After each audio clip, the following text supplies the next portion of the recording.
السلام علیکم ورحمۃ اللہ وبرکاتہ۔ معزز سامعین کرام، مسائل قربانی کے سلسلے میں 13ویں قسط آپ حضرات کی خدمت میں موجود ہے۔ اس قسط میں بھی 3 مسائل کے سلسلے میں گفتگو کی جائے گی۔ مسئلہ نمبر 1، مرحومین اور زندہ رشتہ داروں کی طرف سے قربانی کرنا اور خود اپنی قربانی نہ کرنا۔ مسئلہ نمبر 2،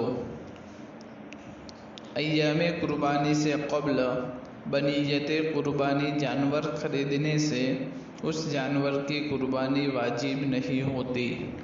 مسئلہ نمبر 3،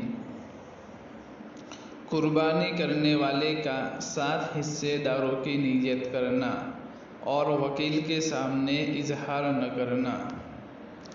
سب سے پہلا جو سوال تھا کہ مرحومین اور زندہ رشتہ داروں کی طرف سے قربانی کرنا اور خود اپنی قربانی نہ کرنا۔ سوال یہ ہے کہ زید نامی شخص کا ارادہ یہ ہے کہ وہ اپنے مرحومین اور خاندان کے زندہ افراد مثلاً بھائی بہن اور اپنی اولاد کی طرف سے قربانی کرنے کا ارادہ کرتا ہے، اور خود زید کا اپنی طرف سے قربانی کرنے کا ارادہ نہیں ہے، تو کیا اس طرح کرنا صحیح ہے؟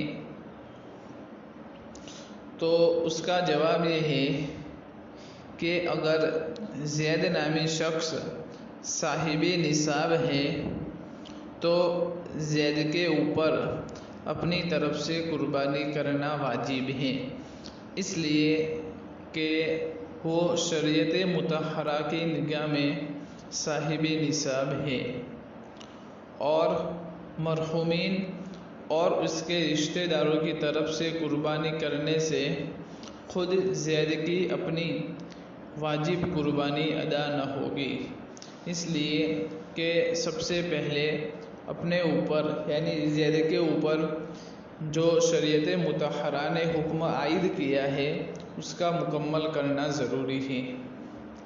البتہ ایک شکل نکل سکتی ہے، وہ یہ ہے کہ اگر جانور بڑا ہو، مثلاً اونٹ وغیرہ ہو، یا ایسا جانور جس میں 7 افراد شریک ہو سکتے ہیں، اس میں ایک حصہ خود اپنی طرف سے رکھ لے اور بقیہ 6 حصے اپنے مرحومین اور اسی طرح دیگر رشتہ داروں کی طرف سے رکھ لے تو سب کی قربانی صحیح ہو سکتی ہے۔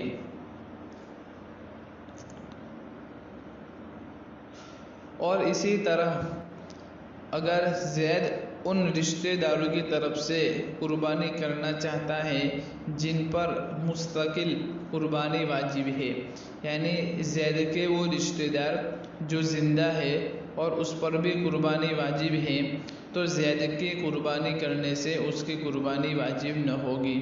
البتہ اس صورت میں اگر وہ رشتہ دار جو زندہ ہے وہ اگر زید کو وکیل بناتے ہیں اور ان کی اجازت اور وکالت سے زید قربانی کرتا ہے تو اس کی قربانی یعنی ان رشتہ داروں کی قربانی صحیح ہو جائے گی، اور اسی طرح ان کی اجازت اور وکالت کے بغیر اگر وہ جانور میں حصہ رکھ لیتا ہے تو کسی بھی کی قربانی درست نہ ہوگی۔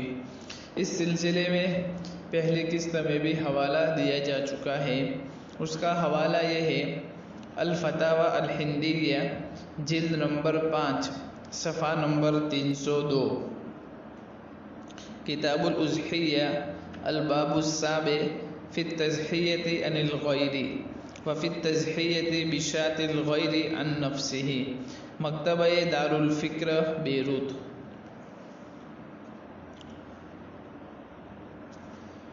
مسئلہ نمبر 2،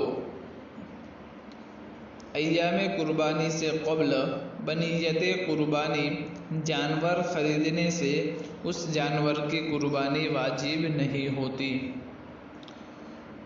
سوال یہ ہے کہ مثلاً ایک شخص نے اس گمان سے قربانی کے جانور میں حصہ رکھ لیا کہ اس پر قربانی واجب ہے، پھر عید الاضحیٰ کے تقریباً 8 دن پہلے پتہ چلا کہ اس شخص پر قربانی واجب نہیں ہے، تو کیا وہ اپنا حصہ رد کر سکتا ہے؟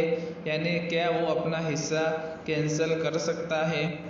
تو اس کا جواب یہ ہے کہ قربانی کے ایام سے پہلے، یعنی قربانی کے جو دن ہوتے ہیں اس سے پہلے جس شخص نے قربانی کے جانور میں اپنا حصہ رکھ لیا یا اسی طرح قربانی کے لیے جانور خرید لیا ہو تو اس پر اس جانور کی قربانی واجب نہیں ہے، چاہے وہ شخص غریب ہو اور چاہے وہ مالدار ہو، وہ جانور بدل بھی سکتا ہے اور اس میں سے اپنا حصہ کینسل بھی کروا سکتا ہے۔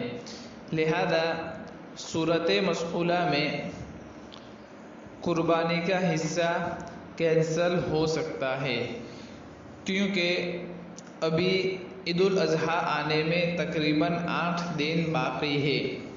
البتہ مستحب یہ ہے کہ جب ایک مرتبہ قربانی کی نیت کر چکا ہے تو قربانی کینسل نہ کرے، اور اگر غریب آدمی کے جس پر قربانی واجب نہیں ہے قربانی کے دنوں میں قربانی کا جانور خرید لیا ہو تو اس کی قربانی لازم ہو جائے گی، وہ اسے رد اور کینسل نہیں کروا سکتا۔ اس کے لیے حوالہ دیکھیے فتاوی شامی جلد نمبر 6 صفحہ نمبر 321۔ اسی طرح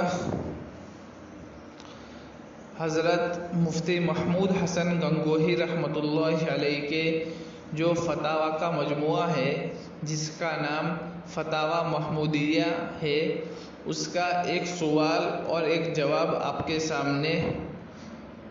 سامنے بیان کروں، ملاحظہ ہو۔ سوال یہ ہے کہ جو شخص غریب ہے کیا صرف جانور خریدنے سے اس کے ذمے قربانی واجب ہو جاتی ہے؟ یہ فتاوی محمودیہ میں سوال لکھا ہوا ہے، اور اسی میں جواب یہ لکھا ہوا ہے کہ اگر وہ قربانی کے دنوں میں قربانی کی نیت سے جانور خریدے گا تب اس کے ذمے قربانی واجب ہوگی فقط، واللہ سبحانہ وتعالی اعلم۔ فتاوی محمودیہ جلد نمبر 17 صفحہ نمبر 315، کتاب الاضحیہ، باب من یجب علیہ الاضحیۃ ومن لا یجب، جانور خریدنے سے قربانی کا وجوب، مکتبہ اشرفی بک ڈپو دیوبند۔ اسی طرح شراء الفقیر قبل ایام النحر، یعنی قربانی کے دنوں سے پہلے کسی غریب کا قربانی کا جانور خریدنا، کیا قربانی واجب ہوتی ہے یا قربانی واجب نہیں ہوتی؟ اس سلسلے میں علماء کے درمیان اختلاف ہے، لیکن احوط اور مناسب قول موجب قربانی کا ہے۔ اس کی تفصیل کے لیے دیکھیے احسن الفتاوی جلد نمبر 7 صفحہ نمبر 529 اور 530، کتاب الاضحیہ والعقیقہ۔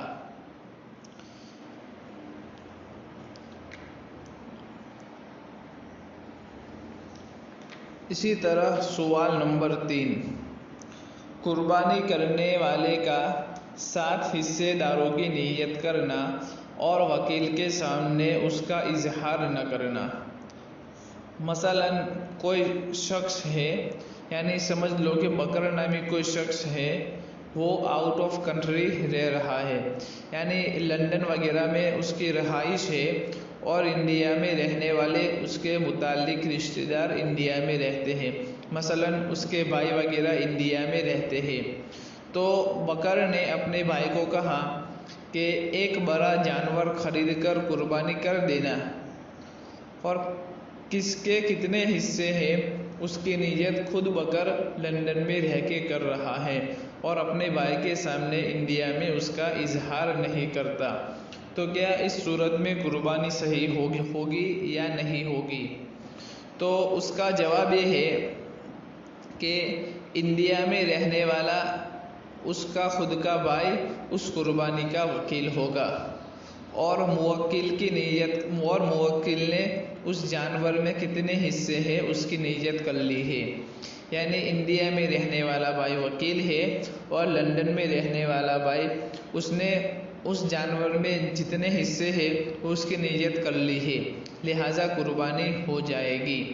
اس سلسلے میں ایک اصول ہے جس کو علامہ ابن نجیم مصری الحنفی نے اپنی کتاب الاشباح والنظائر میں ذکر کیا ہے۔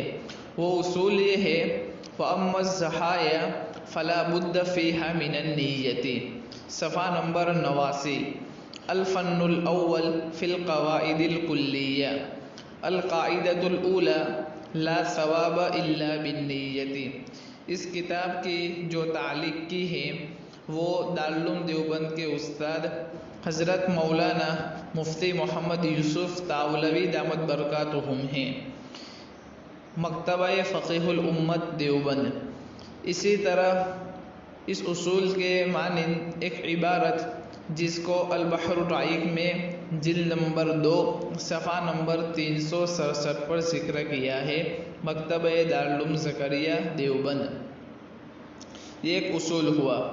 اب یہ ہے کہ وکیل کے سامنے نام ظاہر کرنا ضروری نہیں ہے، یعنی بکر نامی جو شخص لندن میں رہ رہا ہے اس کے لیے ضروری نہیں ہے کہ اپنے بھائی جس کو وکیل بنایا ہے جو انڈیا میں اس کی طرف سے قربانی کر رہا ہے، تو بکر پر ضروری نہیں ہے کہ وہ جن کے حصے ہیں ان کی وضاحت کرے، لیکن جس پر قربانی واجب ہے اس کی رضامندی کے بغیر رضامندی کے بغیر قربانی ادا نہیں ہوتی، اس لیے جس پر قربانی واجب ہے اس کی نیت بھی ضروری ہوگی۔